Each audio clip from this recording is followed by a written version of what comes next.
Halo semuanya, Valar Morghulis. Episode 1 HOTD yang berjudul The Heirs of the Dragon baru aja rilis. Langsung aja kita bahas. Tentunya ini akan mengandung spoiler, jadi buat kalian yang belum nonton, bagusnya nonton aja dulu, nanti baru balik lagi ke video ini. Oke, kita langsung mulai aja recapnya. Setelah 60 tahun berkuasa, King Jaehaerys I Targaryen lagi dalam kondisi nggak ada pewaris tahta karena nggak ada anak laki-lakinya yang hidup. Jadi dengan bantuan The Great Council, didapatlah dua kandidat, yaitu Rhaenys dan juga Viserys. Para Lord di Westeros memilih Viserys untuk naik tahta menggantikan kakeknya karena Rhaenys adalah perempuan, dan perempuan gak pernah duduk di Iron Throne. By the way, acara pengumuman ini diadakan di Kastil Harrenhal, kastil terbesar di Westeros. Setelahnya, alur cerita lompat ke 9 tahun setelah King Viserys berkuasa, kira-kira 172 tahun sebelum kelahiran Daenerys Targaryen. Selama itu dia cuma punya satu anak perempuan yaitu Rhaenyra Targaryen. Saat itu Queen Aemma tengah hamil dan kabar baik buat King Viserys yang lagi nunggu bayi laki-laki untuk jadi pewarisnya. Viserys percaya diri dengan keyakinannya, bahkan dia mendapatkan mimpi bahwa dia akan punya bayi laki-laki. Tapi Queen Aemma khawatir dengan riwayat kehamilannya yang sering lemah. Karena beberapa tahun belakangan, Queen Aemma, istrinya, sempat melahirkan dua anak laki-laki, tapi meninggal dan juga mengalami keguguran dan kematian bayi yang begitu cepat. Rhaenyra pun berharap ibunya mendapatkan bayi laki-laki supaya ayahnya King Viserys bisa senang. Rhaenyra sendiri sebenarnya nggak tumbuh menjadi wanita yang menjalankan perannya seperti perempuan di Westeros pada umumnya. Rhaenyra suka terbang dengan naganya dan ingin menggunakan pedangnya di medan perang, dan dia akan sangat senang sekali bila bisa menjadi penerus ayahnya. Sementara itu, selain Rhaenyra, ada satu orang lagi yang berhasrat untuk duduk di Iron Throne yaitu sang paman, Daemon Targaryen.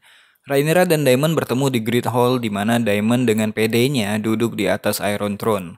Daemon percaya diri Queen Aemma akan melahirkan anak perempuan, sehingga Daemon yang akan jadi pewaris tahta.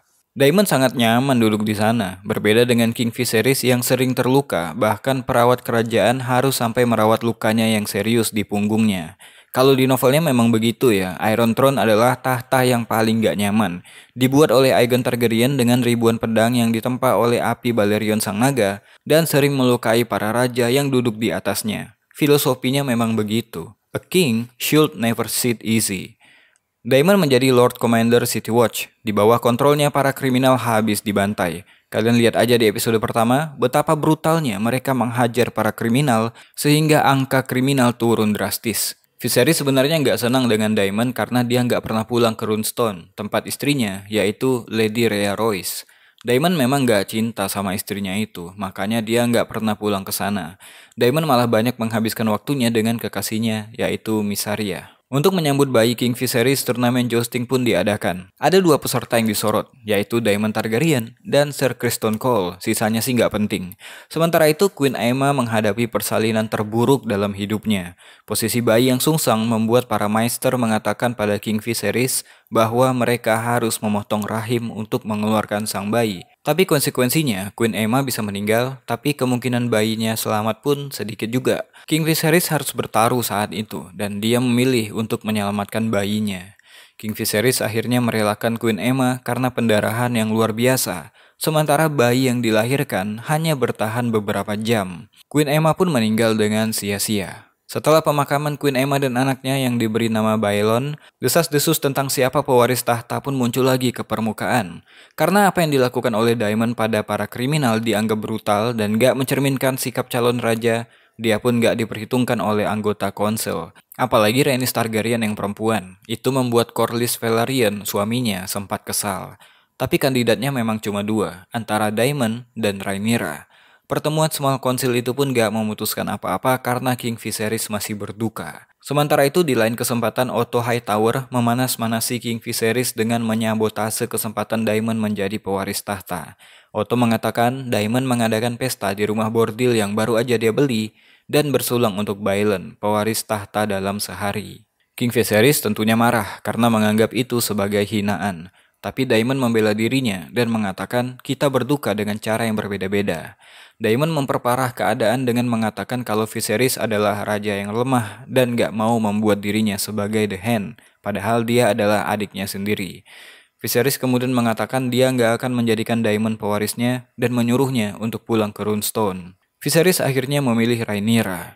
Dia mengatakan bahwa udah membuang waktu bertahun-tahun karena mengharapkan kelahiran anak laki-laki. Sebelum itu, King Viserys berpesan dengan mengatakan beberapa aturan Targaryen yang harus Rhaenyra tahu yang sangat-sangat mind-blowing banget. Bahwa ketika Aegon the Conqueror menaklukkan Westeros, itu bukan semata-mata karena ambisi untuk berkuasa. Aegon Targaryen meramalkan tentang akhir dari kehidupan manusia melalui musim dingin yang panjang dan mengerikan. Ini akan bisa dilewati kalau seorang Targaryen yang duduk di atas tahta untuk menyatukan Westeros melawan musim dingin yang gelap dan suram. Rahasia ini harus dibawa terus secara turun-temurun, kata King Viserys. Bagian ini memang merinding banget sih. Kalian tahu kan itu mereferensikan apa? Episode ini diakhiri dengan upacara Rhaenyra sebagai pewaris tahta dan Daemon yang pergi meninggalkan King's Landing bersama Caraxes dan juga Mysaria. Itu dia recap dari episode 1. Episode pembukaan ini bisa dibilang keren banget. Baru mulai aja, udah banyak adegan-adegan yang epic. Pengambilan gambar yang bagus, CGI dari naga-naga juga good render, scoringnya ya Allah mantap betul. Apalagi ketika di adegan Rhaenyra menunggangi Syrax, kalian bisa dengar scoring Daenerys ketika di merinding banget coy. Scoring GOT juga masih mereka pakai untuk outro, tapi bedanya ditambah iring-iringan choir yang membuat main title GOT jadi punya nuansa yang lebih kuat. Cerita yang dibangun juga mantap dengan langsung disajikan bibit-bibit konflik yang gak pakai lama. Terkesan agak cepat sih, tapi rapi banget untuk membangun ceritanya. Contohnya kayak Otto Hightower yang udah memperlihatkan kalau dia adalah pemain yang paling berbahaya di serial ini. Dia mudah banget nyingkirin Daemon. Pembawaannya juga tenang tapi tegas, membuat dia menjadi sosok The Hand of the King yang susah ditebak. Pertama-tama motif awalnya memang belum kelihatan, sampai akhirnya dia ngirim alisan anaknya untuk dalam tanda kutip menghibur King Viserys yang lagi berduka. Miley Alcock yang meranin Rhaenyra bersinar banget. Sebagai anak perempuan dari seorang raja yang gak punya anak laki-laki, dia udah berhasil nunjukin bahwa dia memang berambisi untuk mewarisi tahta walaupun belum pernah terjadi ada perempuan yang duduk di Iron Throne. Kayaknya dia bakal jadi Daenerys baru kita nih. Dia suka nunggangin naga dan berambisi di usia mudanya. Kalau Daenerys berambisi untuk break the will, Rhaenyra ingin membuat a new world order dengan menjadi perempuan pertama yang memerintah Westeros. Sedangkan sosok Daemon Targaryen yang diperanin sama Matt Smith udah cocok banget dengan penggambaran yang ada di novel. Sosok Targaryen yang gagah berani dan berbahaya, tapi lincah dan cepat menyerang. Dia juga bersumbu pendek dan pemurung. Dan serial ini walaupun bagaimanapun tetap akan selalu menjadi acara Game of Thrones yang penuh dengan intrik politik, darah, dan perempuan telanjang. Cuma bedanya, naganya aja yang banyak. Jadi hati-hati kalau nonton di Smart TV yang ada di tengah rumah kalian. Bisa saya bilang kalau serial House of the Dragon ini sangat worthy buat ditonton. Penantian kita selama 3 tahun setelah Game of Thrones akhirnya terbayarkan. Dan saya berani bilang House of the Dragon akan menjadi serial TV terkeren sama seperti GOT. Ya kita belum bisa bicara banyak karena ini baru 1 episode. Tapi udah berhasil kok buat kita jatuh cinta lagi sama dunia GOT. Mungkin itu aja buat video kali ini. Silahkan di subscribe untuk konten-konten selanjutnya. Saya Abay Saputra, Valar Morghulis.